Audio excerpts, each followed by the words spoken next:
growing up Christian, that's what I want to talk to you today about.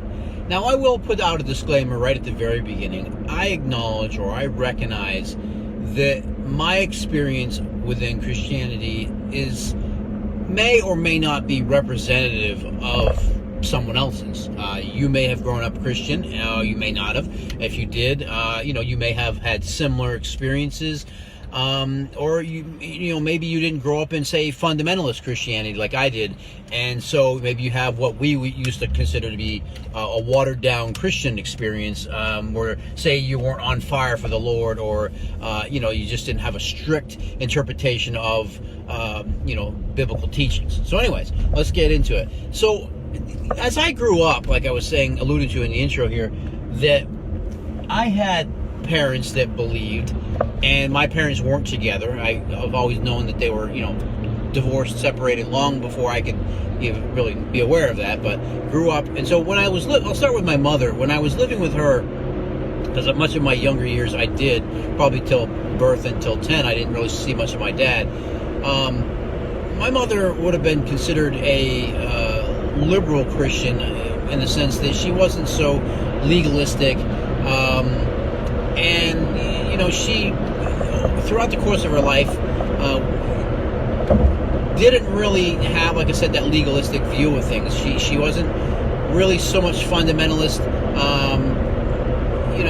She believed in prayer and the end times and things like that. So we didn't go to church religiously, so to speak. It wasn't like, you had to go. Don't forsake the assembly like it would be with my dad.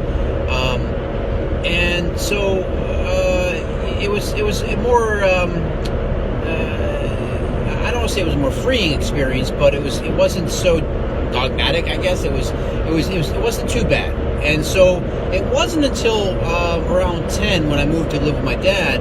I was going to say, prior to that, I had experienced some of my father's side of Christianity and his family when I would go to visit, and my grandparents were Pentecostal, so they had a kind of a different thing, whereas my mom was more charismatic.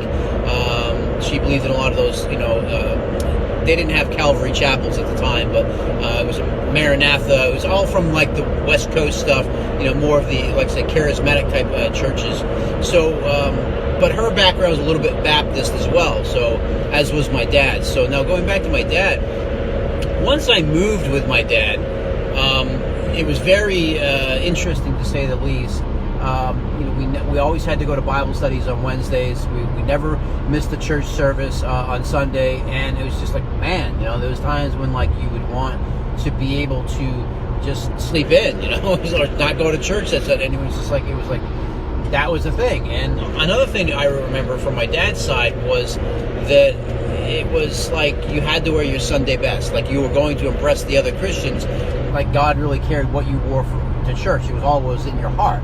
And that was kind of one of the differences between my dad and my mom, was that my dad was more legalistic. My dad was really and I guess that came from his parents, maybe from being Pentecostal, maybe being Baptist. I'm not sure, but I think it's part of the teachings that they have that caused that. And being in fundamentalist Christianity, there was a lot of, criticism of the Catholics and, what they believed and how they weren't real Christians, and, they prayed to Mary, they prayed the rosary, all this. So you grew up kind of very preachy, judgmental towards other people that were different than you.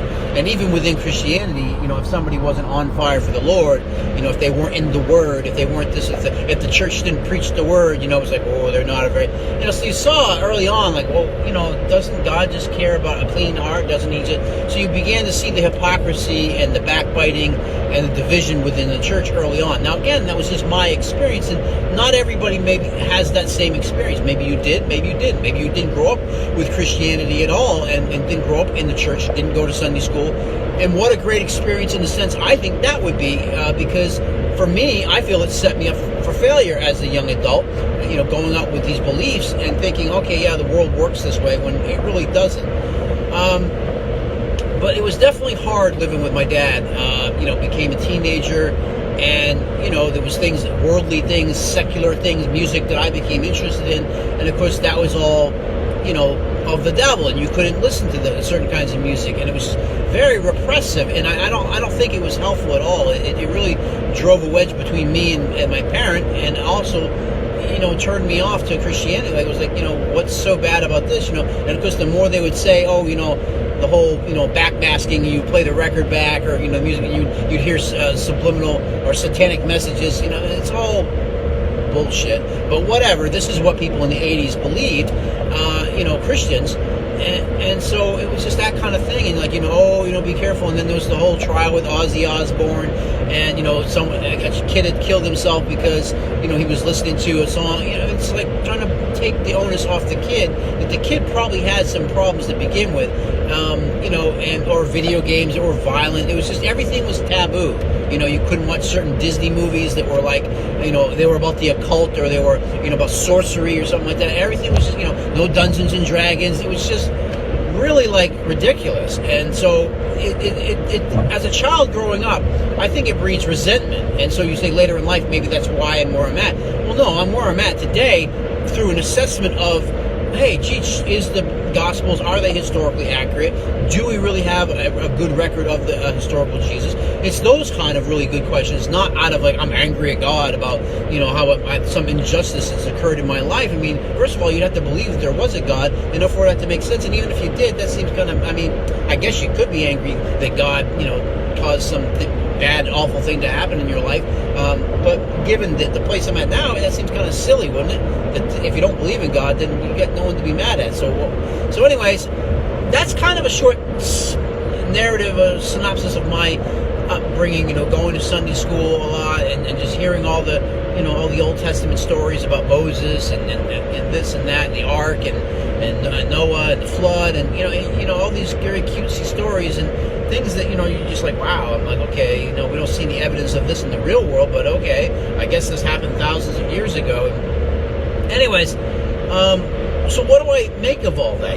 Was it good for me? I mean, maybe in some sense that I don't know. Is it ever a good idea to believe that you have an imaginary friend that you can pray to and talk to? I mean, I guess many kids growing up have imaginary friends, right? So here you had the be-all of end-all imaginary friends, the one that created the universe. So how could this be bad? Of course, it is bad when, like I said, you believe that prayer works, and you're like, wow, okay, so you're kind of set up for failure, not success, by believing that there are these certain things that exist in the world that really we can't show that they do exist. And in fact, there's a lot of evidence to suggest that these things don't exist, and that prayer doesn't work. And, recently I had a friend that their child came down with cancer and this and that, an adult young child, not young child, but early adult child. And, it's like they're all praying and this and that, and it's like, I'm of the opinion, there was a time when I did believe that would really work and really help, and now I'm of the opinion that I don't know that prayer does work. I don't, in fact, I feel fairly certain that it doesn't, that it's just something that we do, to make us feel better about a given situation. But again, I don't know that it doesn't, but there's far too many times when prayer should have came through that didn't, and then of course the Christian response for prayer not working is, oh, well, God works in mysterious ways, and it's just kind of like, yeah, okay, sure, I don't think so. But so that's just basically the gist of my experience growing up. There were other aspects of the do's and the don'ts. Obviously masturbation was wrong. Any pornography, any of the normal adolescent boy things that you're going to get involved with, was everything was a sin. It always reminds me of that movie with Bobby Boucher, Waterboy. There is his mother. It's the devil. Everything's the devil. And it's like, when you grow up with this heaven and hell complex, it just really, I think it's a detriment to a young developing mind, and viewing the world in a way that doesn't, and think, it doesn't. I don't think or feel that it prepares an individual for success later in life. Maybe you're of that opinion as well, or maybe you're of the opinion that no, you think it's great. You think you're in Christianity, you still believe, and you think it's a wonderful thing to have communion with the Lord, and to be able to have fellowship with Him, and pray, and He's a personal Savior. You have a personal relationship with God through His Son Jesus Christ, and okay, you're doing something, but whether or not there's really anyone you're talking to on the other end, you don't really know, and all you base your belief upon is faith, and you just hope that these things are right. You don't know, so, well, I don't know. People's lives have been transformed. Well, is there any other reason that any other way that those lives could have been transformed, or, then besides God? I think there is. And so I think that's what you have to think about, is there something else that can explain the alleged mysteries of God, or things that we attributed to God previously? At least, the things that I did when I was growing up. And I think, yes, there is. There are good explanations. There are naturalistic explanations. And if there isn't something that we can explain, so what? That doesn't mean that we give it to God and say, oh, God's the explanation. Or we don't understand, or He'll explain it to us when we get to heaven. No.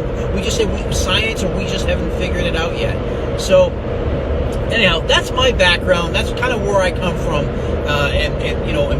In terms of, growing up in Christianity, I don't think that overall it was beneficial. I've met people throughout my life that that didn't grow up in the church, and those are people that to me seem, and maybe it's just coincidental, but they seem more well adjusted to, they have a healthy life philosophy. They have a healthy worldview. It's not tainted with all these what I believe to be now mistruths about life and just the way things work. And so no, I don't think it was helpful. I don't think that all in all, it was nice to get on a plane and pray and say, oh, Lord, protect the pilot and get us to our destiny.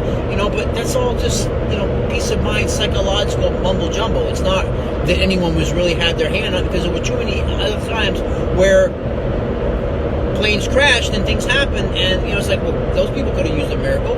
Those people could have used divine providence or governance over their life. Why didn't they get it? Oh, well, we don't know. No, it's because it's not there. It just happened to be that I was very fortunate every time I got on a plane or was into some peril situation that bad things didn't happen to me. So I should feel very fortunate and very lucky that bad things haven't happened to me like have happened to other people. Not that God has looked out for me, like I'm some special individual. No, that doesn't make sense. It's very arrogant and very prideful to think, oh, well, God cares about, He knows all the hairs on my head and He watches out for me. And it's just like, come on, man. God hears all of our prayers, and I suppose, but I doubt it. I guess, like I say, if we create the universe, we have to allow for the possibility that maybe, God's, looking out for every single human being that's ever lived, and ever will live, and is living now, is looking out for their well-being and has a plan for their life. And it's just like, come on, not likely. Anyways, that's all I had for you. We'll see you next time. Take care.